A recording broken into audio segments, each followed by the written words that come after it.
একদিন একটি ছোট্ট পাখি তার মায়ের সঙ্গে গাছে বাসা বাঁধছিল।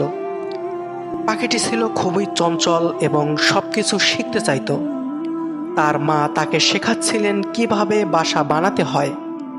পাখিটি তার মায়ের কাছ থেকে সবকিছু শিখতে শিখতে বেশ মজা পাচ্ছিল। তাই একদিন পাখিটি সিদ্ধান্ত নিল যে সে নিজেই বাসা বানাবে। তাই সে গাছের নিচে গিয়ে খড়, ঘাস আর ডাল সংগ্রহ করতে শুরু করলো। কিন্তু পাখিটি বুঝতে পারল না যে খড় আর ঘাসের মাপ কেমন হওয়া উচিত।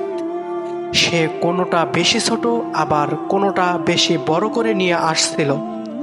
যখন পাখিটি বাসা বানানোর চেষ্টা করলো, তার বাসাটি খুবই অদ্ভুত দেখাচ্ছিল এবং কোনোভাবেই শক্ত হচ্ছিল না। তাই পাখিটি মন খারাপ করে বসে পড়ল।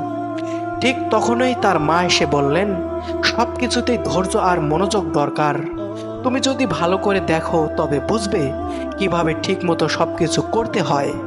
তাই এবার সে মায়ের দেখানো পথে ছোট ছোট খড় আর ঘাস সংগ্রহ করলো এবং খুব মনোযোগ দিয়ে বাসা বানাতে লাগলো।